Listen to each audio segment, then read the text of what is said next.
有缘人，2025到了。祝观众朋友们今年赚赚赚！老规矩，祝点赞的朋友们，你们都会越来越有钱。回顾2024，迎接2025，分别是一个字、三个词。2024，翻篇、翻新、翻身。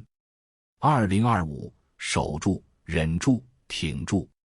领悟了上面的6词，你才能在新的一年开启大赚特赚。首先，翻篇。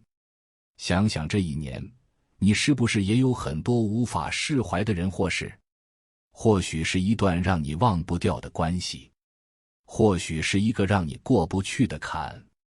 大事小事，桩桩件件都压在心头，使你不堪重负。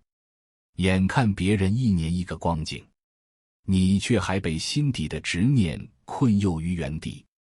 仔细想想，哪个人的生活不是一面水深火热，一面岁月静好？落叶飘在衣裳上，轻轻把它拂去就好。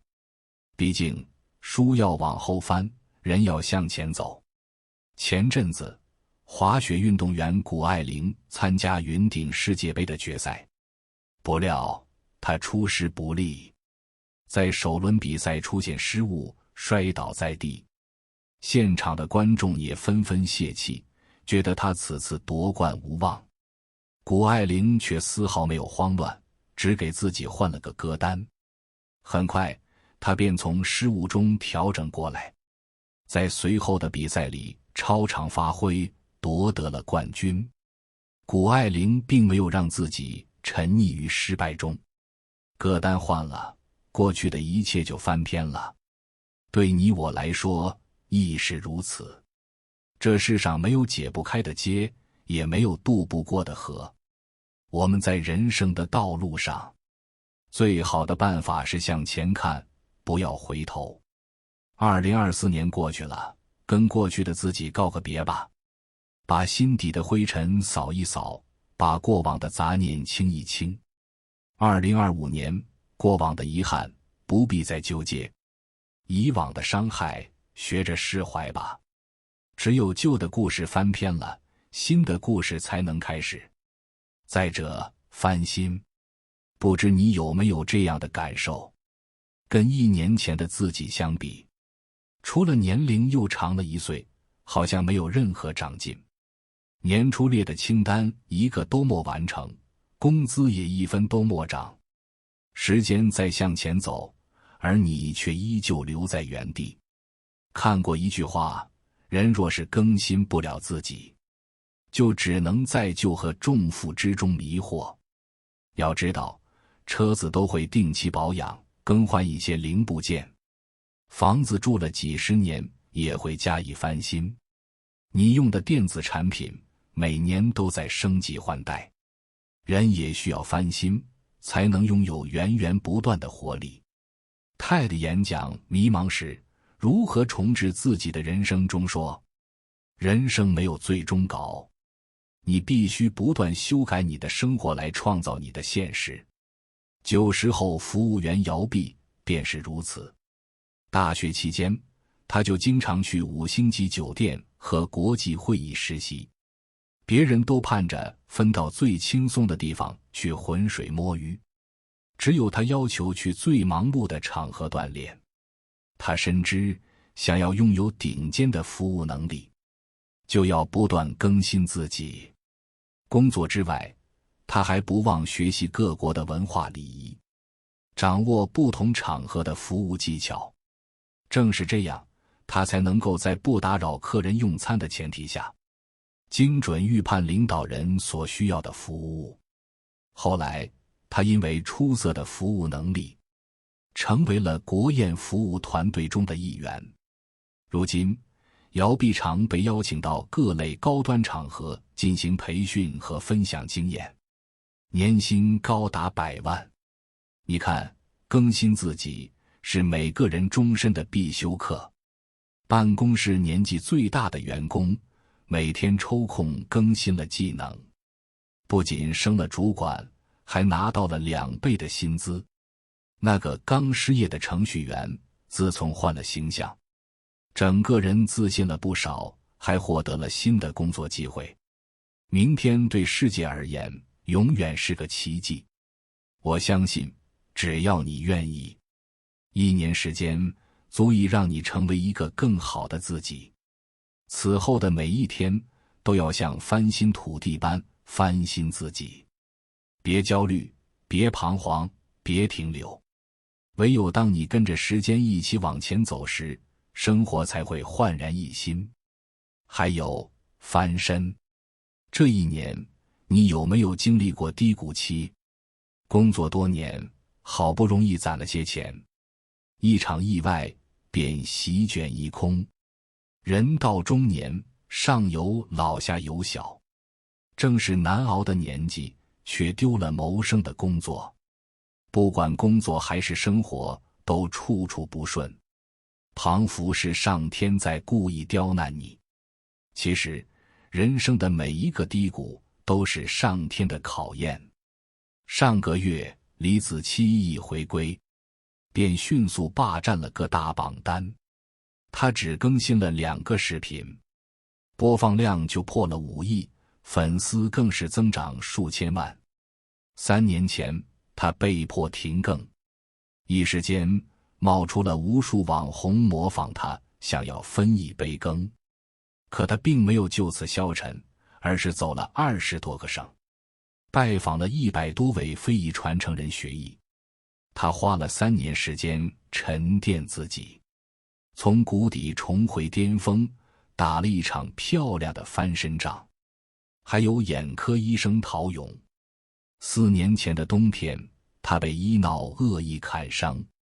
回顾那段经历时，他形容那是人生至暗时刻。很多人都以为他这辈子都无法拿起手术刀，但就在今年，经过长期康复训练，陶勇又站上了手术台。这1年，他不光走出了自己的低谷，还走出了那个梦魇般的冬天。说实话，我很喜欢低谷这个词。一旦你身处低谷，也就意味着无论怎么走，你的人生处处都是上坡路。对我们每个人而言，2025年便是翻身的最好时机。你可以换一个圈子，和高能量的人保持同行。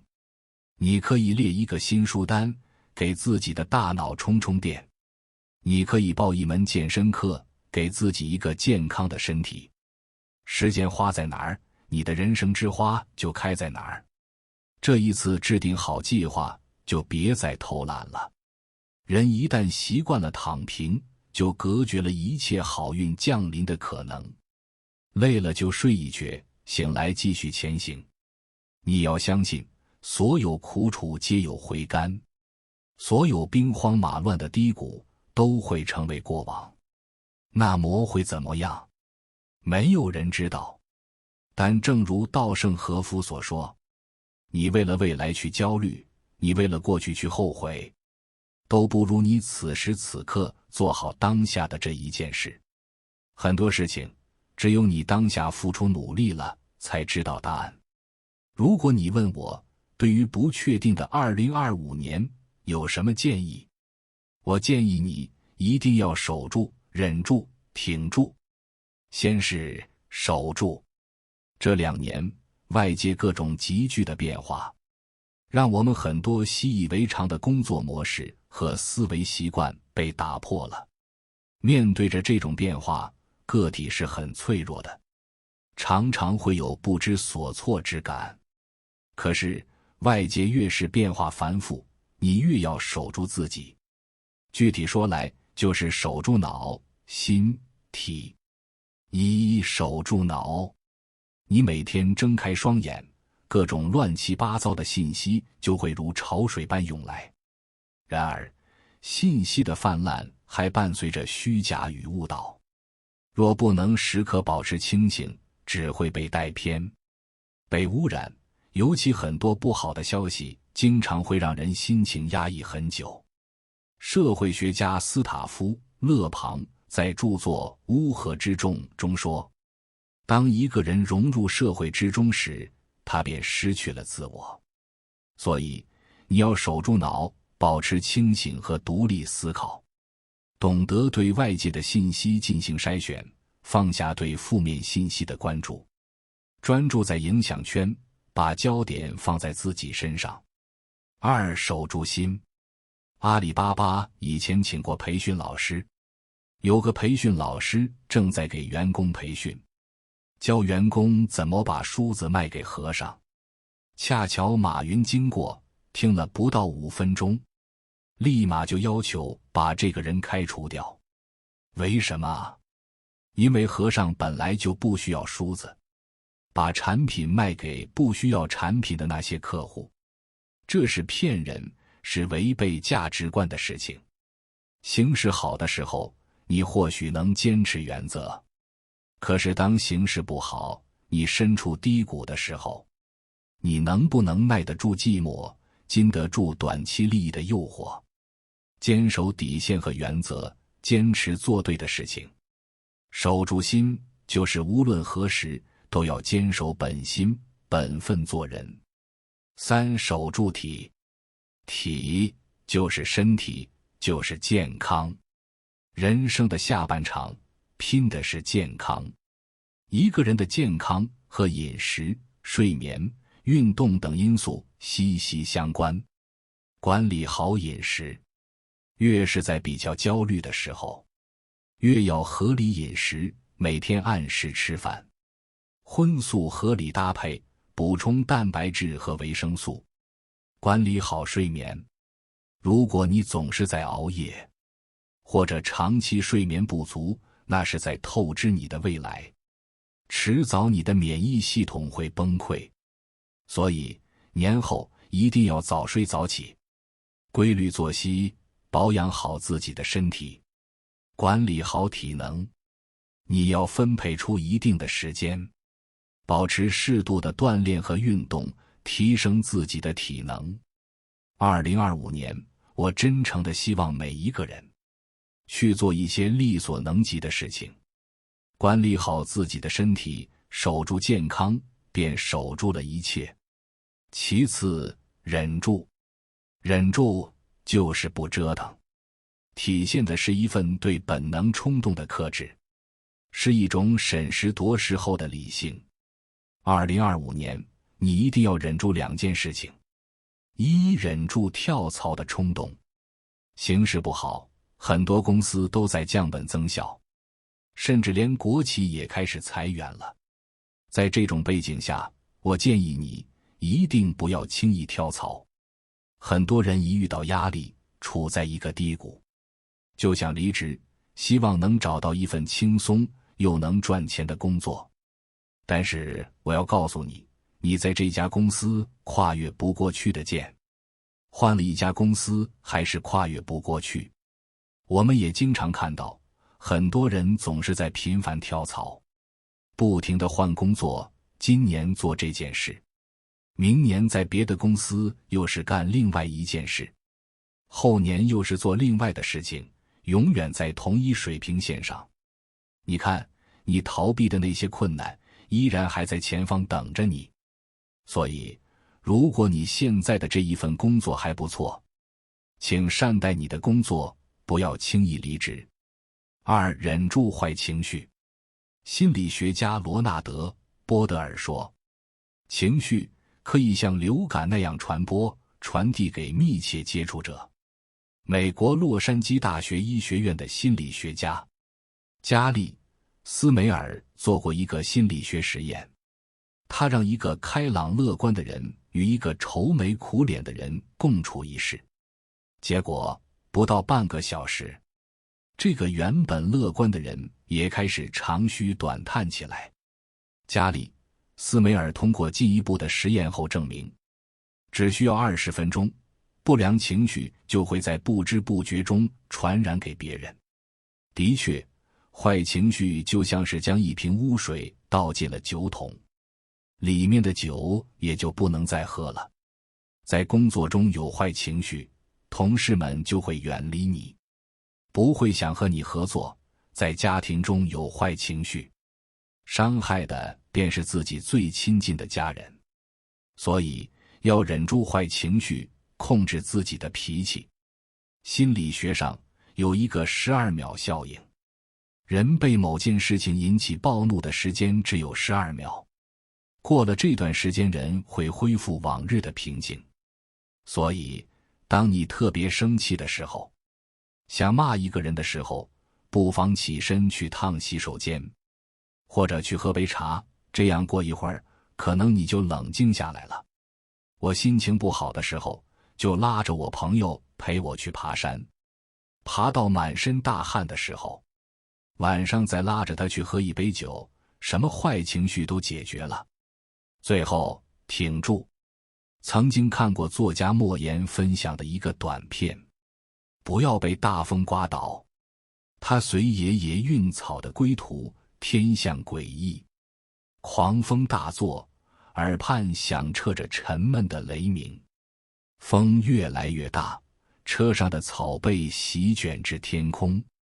莫言被刮倒在地，但爷爷脊背弯如一张弓，双手攥住握把，虽然浑身颤抖，却一步不退。莫言用这个故事回答年轻人的提问：如果人生中遇到困难时该怎么办？答案就是不要悲观，不要放弃，挺住就是一切。心态上，乐观主义。我们没有人是一帆风顺的，总是高高低低。在职场上更是如此，会遇到特别多的挫折。怎么办？有的人是非常悲观的，总是会抱怨客户，抱怨领导，抱怨环境，抱怨一切。但抱怨是没有任何用的。当你全是负面的情绪，你看到的世界也是灰暗的。正如稻盛和夫在《心法》里说，人生一切的不幸，没有别的原因，都是由自己的心灵吸引而来的。是无休止的倾诉不幸，牢骚不断的那颗心，换来了不幸。的确，每一个人身边都有一个磁场环绕，虽然无法被看见，却在悄悄地影响着我们的人生。颠簸的生活也是我们的人生一部分，我们可以乐观地看待，把不好的东西都当成磨练，然后享受每一天。悲观是一种情绪，乐观却是一种思路。行动上专注当下。当下的力量一书中说，所有的消极心理都是对当下的否定。不安、焦虑、紧张、压力、忧虑，一切的恐惧都因过于关注未来，而不是当下发生的事情。所以你要专注当下，不要总是想，要是失业了该怎么办？工作太难了，要是搞砸了该怎么办？外部的世界哪怕再不可控，你也能做一些力所能及的事情。从5%的改变开始，用行动去化解焦虑。当你去做1分，未来就变得确定1分。未来确定1分，你的焦虑就会减少1分。珍惜你的低谷，你会看到很多真相。时间能渡的，都是愿意自渡的人。没有谁的人生一帆风顺，低谷期的苦难，就是为了积蓄力量，哪怕是裂缝里透出的光，也要牢牢抓住，然后生出向阳而生的勇气。看到这里的朋友，送你5个小习惯，每天循环起来，你真的会变有钱。每天写成功日记，准备一个本子，给它取名成功日记，每天记录5件做得成功的事，多小的事情都可以。比如今天早起了5分钟，做了很好吃的菜，打扫了房间，扔了垃圾，甚至好好活着也很了不起。沮丧的时候就拿出来看看，你会发现原来我已经做得很不错了。当你学会记录自己的进步，无条件相信自己，永远不放弃自己，你慢慢就会变得越来越勇敢和自信了。财富也会朝着热爱自己的人滚滚而来。最好今天就开始行动，没有本子，手机备忘录也可以。2. 每天看5分钟书。边边会永远向你们安利读书这件事，因为它确实改变了我的思维。想要变有钱，保持终身学习是起码的。阅读就是学习的最好途径。不需要一上来就猛看，下个读书 App， 里面有很多的书籍，每天打开看个5分钟就够了。养成习惯后，只让你看5分钟，你都觉得不过瘾。再说一次，读书就是看自己，看他人，看世界。最便宜也最有效的方法，可以不购物，但一定要多读书。3. 每天想象成功的一天。闭上眼睛，想象自己最理想的一天，越具体越好。可以想象那天的天气，你的穿着和心情。你轻松愉悦地完成了工作，做着自己喜欢的事。结束后跟家人、朋友笑着见面，吃饭聊天。当我们每天进行具象化的想象，就能让思维和情感调整到跟目标保持一致的水平。这也是吸引力法则，你相信什么，就会吸引什么。这是边边在《早起的奇迹》这本书里学来的。边边沮丧的时候，就会闭上眼睛，想象自己银行卡里有100万存款，然后睁开眼睛，觉得自己又可以了。每天睡觉前和起床后试试，你会慢慢把梦想照进现实。4. 永远不抱怨。悲观者往往正确，乐观者往往成功。如果你喜欢指责、抱怨，虽然你没错，但永远发不了财。因为一个人在意什么，就会放大什么。嘴上整天挂着好烦啊，这种事怎么会发生在我身上？眼里看的都是问题，就看不到机会了。同样的，如果你身边的人总向你抱怨鸡毛蒜皮的小事，消耗你的能量，一定要赶紧跑，远离负能量爆棚的人，别被他拉下水。当我们不给外界甩锅，不指责原生家庭、伴侣、同事，也不破自己，多和成功的、正能量的人交往，学习他们的思维方式，像他们一样做事，那我们也会像他们一样成功。5. 永远不怕犯错。很多时候，我们缩手缩脚，不敢尝试，是因为害怕犯错。大部分人从小到大的环境，容错率是比较低的。小时候把碗摔碎了，家长会骂你粗心；上学时考试考砸了，老师会说你不是学习的料；工作后遇到小失误，领导会骂你不靠谱。但是犯错了，天不会塌，人生也莫那么容易完蛋。碗碎了花几块钱再买一个，考砸了下次继续努力学习。工作失误，公司也不会倒闭，还能弥补。我们一件事甚至10件事没做好，不等于自己就是一个差劲的人。如果因为害怕犯错而不去做任何尝试，那只会错过更好的自己。请跟边边默念这几句话：我允许自己犯错，我可以承担一切结果。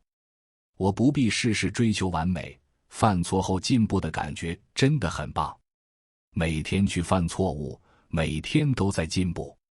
喜剧之王里，柳飘飘问：前面漆黑一片，什么也看不到。尹天仇回答：也不是，天亮后会很美的。是啊，长路浩浩荡荡，万事皆可期待。2025年，顺境时别松懈，逆境时别放弃。以后的日子，别等着谁施舍阳光，做自己的太阳。要相信，你的每一份付出，都会化作人生路上的一个个惊喜。有缘人，感谢你听到这里，相信你今年一定会越来越有钱。如果你感受到了收获，请订阅这个频道，我会持续为你分享和传递智慧。如果你有所感悟，欢迎在评论区留言，与大家一起交流你的心得。期待我们下次缘分的遇见。